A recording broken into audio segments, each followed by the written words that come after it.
Poland's recorded LGBTQIA plus history narrowly loses the title of holiest to Swiss cheese. Countless invasions, frequent battles, having to deal with Hitler twice, meant that most records were either lost or just never recorded. In other words, they had bigger things to deal with. The human rights of queer people have gone back and forth throughout Poland's history, depending on whomever occupied Poland at the time. But historically, views towards homosexuality in Poland have been negative, to put it lightly. They've been specifically persecuted by almost every group that's ever held authority in Poland, but even through the black smoke of war and hate crimes, evidence of their existence and resilience can still be found. Famous queer artists like Maria Dabrowska and Jarosław Iwaskiewicz were making history during World War II when the Nazis were branding and murdering homosexuals. Queer authors like Grzegorz Musiał were getting published in underground newspapers while the police committed mass arrests and illegal interrogations through Operation Hyacinth. The culture grew and persisted during the communist era despite censorship, bigotry, propaganda, and it continues to today. Some people argue that Poland's only recently reached its most homophobic state, seeing as the eradication of queer people have been a central theme of almost every recent political election. As an example, I want to share some quotes with you from the election of Poland's former president, famously homophobic Andrzej Duda, pictured here with his bestie. So when he was elected, the center-right candidate defended LGBT people and said that the homophobic nonsense that this guy was spreading could lead people to suicide. The far-right candidate accused him of stealing his group's position on queer people and basically called him a poser for not doing anything to, and I quote, repress the ongoing LGBT offensive in Poland. You might be asking, Jacob, how has Poland regressed so much? Who's responsible? How long is this video going to be? All great questions that I'm going to shed light on in the next section. Currently, there are three powers who work together to cultivate hatred toward queer people in Poland. I like to call them the Tried Trinity. First up, we have the Roman Catholic Church.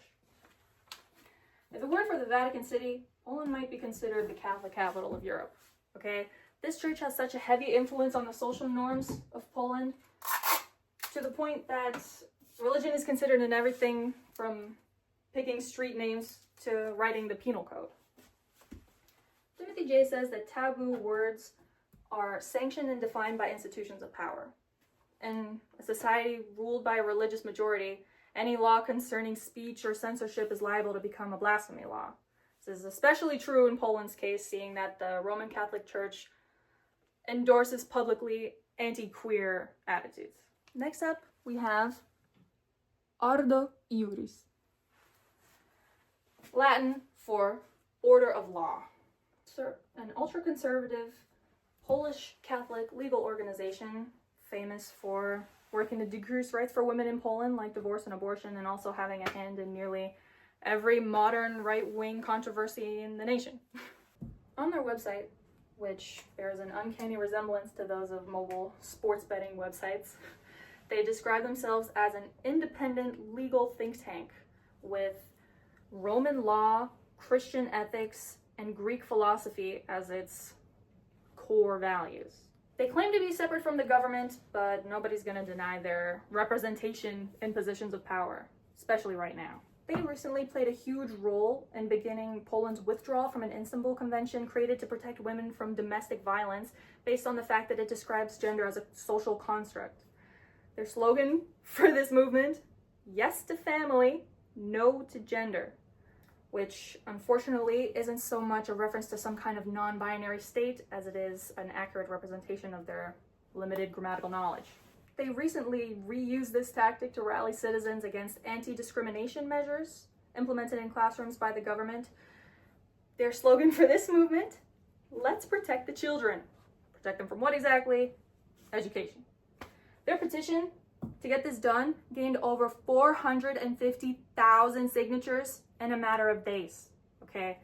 Their influence should not be downplayed or underestimated at all. Next up, we have the Piss Party. Despite the name, they are no laughing matter. This is the currently dominant political party in Poland right now. and has been for the last 10 years. They're a nationalist party founded by their notoriously homophobic president, Jarosław Kaczynski, who doesn't get a photo because I'm not going to reference him again.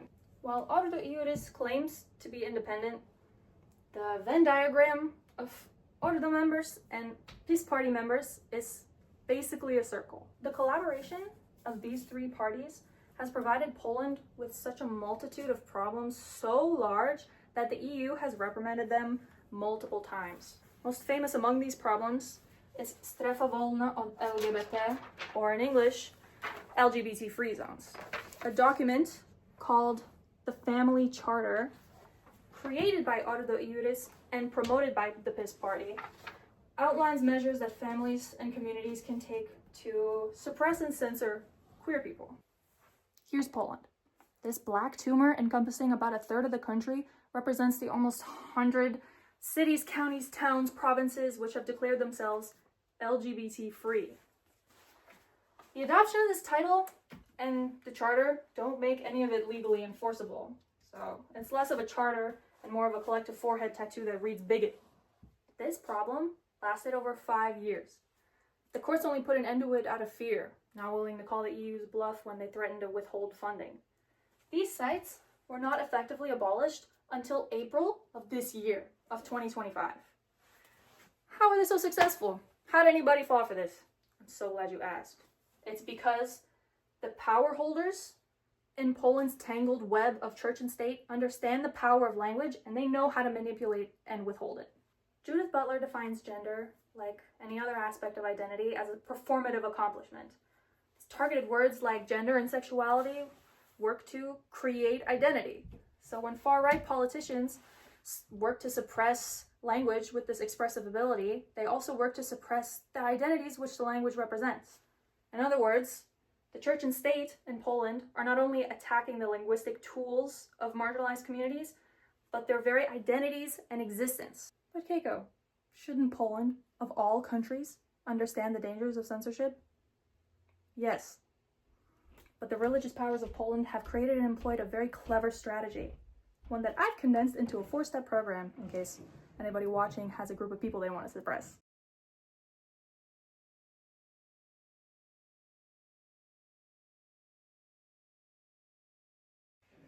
Most sane civilians would be against oppressing another person.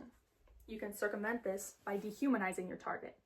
Far-right politicians in Poland have gone to great lengths to classify their target as some kind of foreign ideology rather than human beings. Former President Duda achieved this in his 2020 re-election speech, where he said, and I quote, "LGBT is not a people, it's an ideology, which is more harmful than communism." Duda's Minister of Education and fellow Ordo Iuris member, Przemysław Czarnecki, pictured here taking a depressing phone call, attempted to deny this tactic in some comically circular quotes. LGBT ideology is different from homosexuals, bisexuals, transvestites, or other queer people or queers. No one denies their humanity. LGBT, on the other hand, is an ideology that distorts reality, introduces total relativism, and tries to equate good with evil. I'm curious to know what Czarnecki thinks LGBTQ stands for. When questioned about same-sex marriage, Czarnecki said, quote, "Something like this does not occur in nature. Personally, I'm not aware of any marriage that happens in nature." Now that your target is separated from its humanity, you can gain further civilian support by demonizing it. When choosing which words to equate your target to, it is imperative to select those which are taboo to as many people as possible. Let's take a look at this in praxis. These are posters from NGO Fundacja Pro's anti-LGBT campaign, which the Polish courts defended and deemed educational and informative. This white text reads, "These are the people who want to educate your children. Stop them." This poster on the right states that standard sex education wants to teach masturbation to 0 to 4-year-olds, contraception to 6 to 9-year-olds, and I can only assume sexual experience to 9 to 12-year-olds. Here's another. This truck tells people to look at the connection between pedophilia and sex education and offers a link to a guide on how to, quote, "stop pedophilia." On the right is a list similar to the previous banner only this one claims that the LGBT lobby wants to teach consent to 6-year-olds instead of contraception, and first sexual experiences and orgasms to 9-year-olds. Obviously, someone here received the wrong syllabus. Not one of the abundant taboos are blurred or grolixed. Instead, they're printed in bold, and what I can only assume is the largest poster their printer could accommodate. And that's on purpose. These ads use the opposite of every taboo avoidance as a dysphomistic strategy to elicit emotional response through shock factor. By associating the queer community with an evil so obvious and publicly hated as pedophilia, it lowers that status to that of said public common enemy. It's an attempt to reinforce the link between this negative language and their identities. And with enough linguistic manipulation, LGBTQ in Poland started to become synonymous with child endangerment and became a taboo in itself, a kind of fabricated slur. Archbishop of Krakow, Marek Jędraszewski, famous for coining the term rainbow plague and having the Polish word for testicles in his name, did a great job of explaining why this tactic is so effective, only in the opposite direction. In an attempt to condemn the use of the word marriage when referring to same-sex couples, he said, and I quote, "It's a perfidious operation, using the type of manipulation known from Bolshevik times to make language subconsciously change the way people think." So close. Now that the title, a victim, has been stripped from your target, apply it to yourself. Victimizing yourself is a great but difficult way to justify oppression. Davis and McCready attribute the emotional weight of slurs to the power differential between the user and the target. This power difference is a crucial component to any slur. And seeing how the influence and sheer size and power of the church in Poland is painfully evident, a smarter target would be its less influential followers. For this to be most effective, you need to pose your target as a threat to as many demographics as possible. Here are some strong examples made by PiS party members and supporters. Firstly, attacking the country and its traditions. In 2019, Poland's last prime minister, Mateusz Morawiecki, compared the PiS party's battle against queer people to the Battle of Salamis. I'm not really sure why he picked this battle specifically, but I can only assume it's because he wanted to portray homophobic Poles as some kind of outnumbered minority destined for victory, and portray queer people as, I can only assume, the Achaemenid Empire bent on invading Greece a second time. And no, the irony of Morawiecki aligning himself with the Greeks in this scenario is not lost on me. Their second tactic, attacking religion and children. This party member and former advisor to Czarnecki is Tomasz Pitucha, pictured here being caught off guard. He hit both of these nails on the head in a Facebook rant where he begged the mayor to ban the 2018 Equality March that was happening in Lublin. There is no point in hiding the fact that this is a provocation targeted at Lublin's community of believers. The march has been planned for 13th of October 2018, on the anniversary of the Fatima apparitions. His proof of this malintent is that the march was scheduled to happen on a Catholic holiday. Poland has such a packed liturgical calendar that if you were to throw a dart at a calendar, the odds of it spearing a Catholic holiday are about 90%. Pitucha ends the post by writing that queer people, quote, want to organize a so-called equality march in Lublin to promote homosexuality and pedophilia. Ordo Iuris and the PiS party have since employed a full omission of words that might land them in hot water, which leads us to... Ordo Iuris utilizes a careful linguistic circumlocution to avoid addressing their target directly. In their most famous project, the Family Charter, which is an anti-LGBTQIA+ rights document created in direct response to the LGBT Charter signed by the mayor of Warsaw, they don't use any part of the acronym. They don't address adjacent terms even metalinguistically.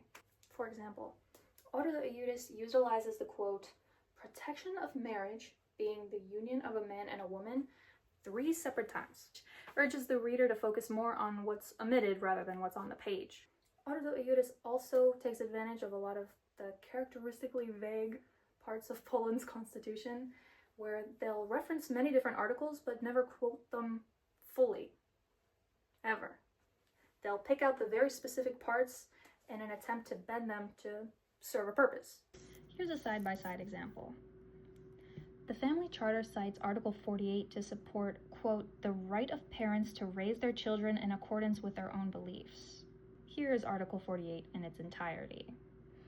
Parents shall have the right to rear their children in accordance with their own convictions. Such upbringing shall respect the degree of maturity of the child as well as his freedom of conscience and belief, and also his convictions.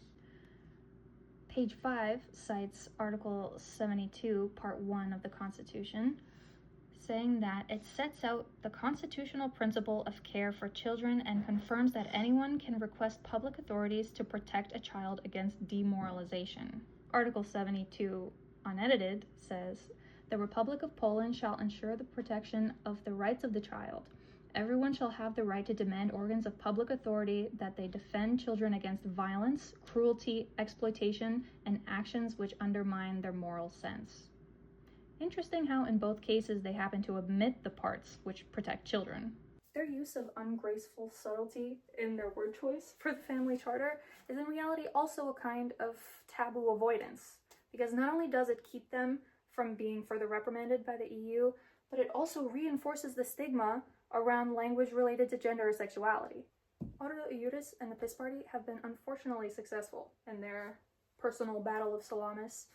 The societal perception of queer people in Poland has hit a record low because of the Family Charter. Article from The Economist aptly describes the anti-gay zones as a legally meaningless gimmick with the practical effect of declaring open season on gay people. In 2020, the European Union Agency for Fundamental Rights released the largest survey of LGBTI+ people in the EU.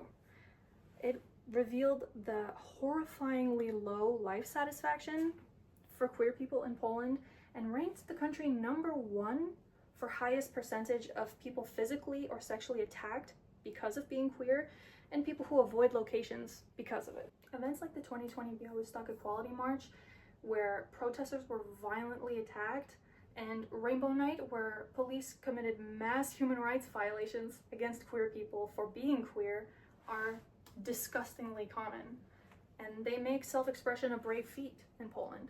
This map might remind you of another instance of location-based exclusion which left a dark stain on most of the 20th century in America: sundown towns. They were predominantly white communities which enforced racial exclusion through laws, harassment, intimidation, threats of violence, use of violence. They gained their name from the signs which would be posted in town, which urged minorities, specifically Black people, to leave town before the sun set. Here's an advertisement for the sundown town of Mena, Arkansas, published in the 1920s.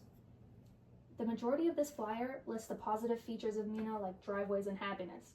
This list, segregated from the positive traits by a border, gloats the absence of Black people, likening them to infectious disease and the insects that distribute it, similar to how the trite trinity associates queer people with pedophilia. The tail end of this small text here at the bottom says, filled with happy, healthy, prosperous people, attributing these successes to the exclusion of Black people, similar to how Article Iuris implies that queer people put communities and motherhood at risk in their Family Charter. One tactic used by these communities to keep minorities out was economic boycotting. Businesses that served Black customers or hired Black employees would be boycotted by the white townspeople, ensuring that Blacks had few, if any, job opportunities in those communities.